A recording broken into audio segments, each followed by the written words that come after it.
Salut les amis, c'est Paolo. Bienvenue sur FastProg. Nous allons voir ensemble le copiage d'une touche de l'émetteur Top D4 FRN vers un Top 432 ou 434E. Pour commencer, vous pouvez obtenir les notices de vos télécommandes en scannant simplement le QR code actuellement à l'écran ou en cliquant sur le lien en description. Je vous laisserai également un lien cliquable en fin de vidéo pour des informations plus précises sur vos télécommandes. Cela pourra vous être utile si jamais vous rencontrez des soucis de copiage entre vos émetteurs. Vous y découvrirez qu'il faudra d'abord que la FRN soit en mode Top ou TAM ancienne génération, afin d'être compatible avec la Top EE.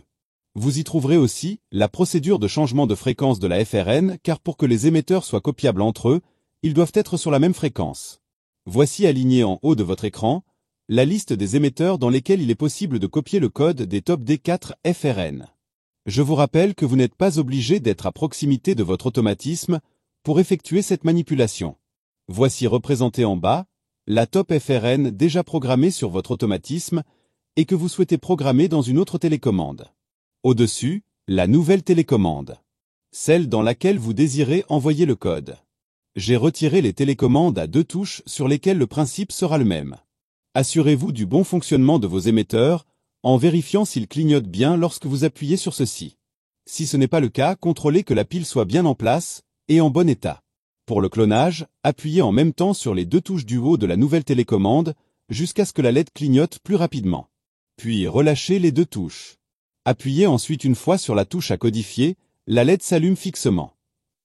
Une fois la LED allumée fixe, vous avez 10 secondes pour transmettre le code de l'émetteur déjà codifié en appuyant pendant quelques instants sur la touche à copier et en le pointant à l'arrière du nouvel émetteur. Le nouvel émetteur confirme que le code a bien été enregistré lorsque la LED de ce dernier clignote 3 fois lentement. Il est alors prêt pour l'utilisation. Si nécessaire, répétez les opérations 1, 2 et 3 pour codifier d'autres touches.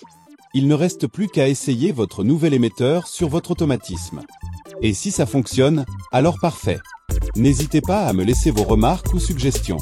N'oubliez pas de vous abonner afin de découvrir le monde facile de FastProg et garder à portée de main une mine d'infos sur le matériel camé. Et comme promis, voici la playlist d'accès aux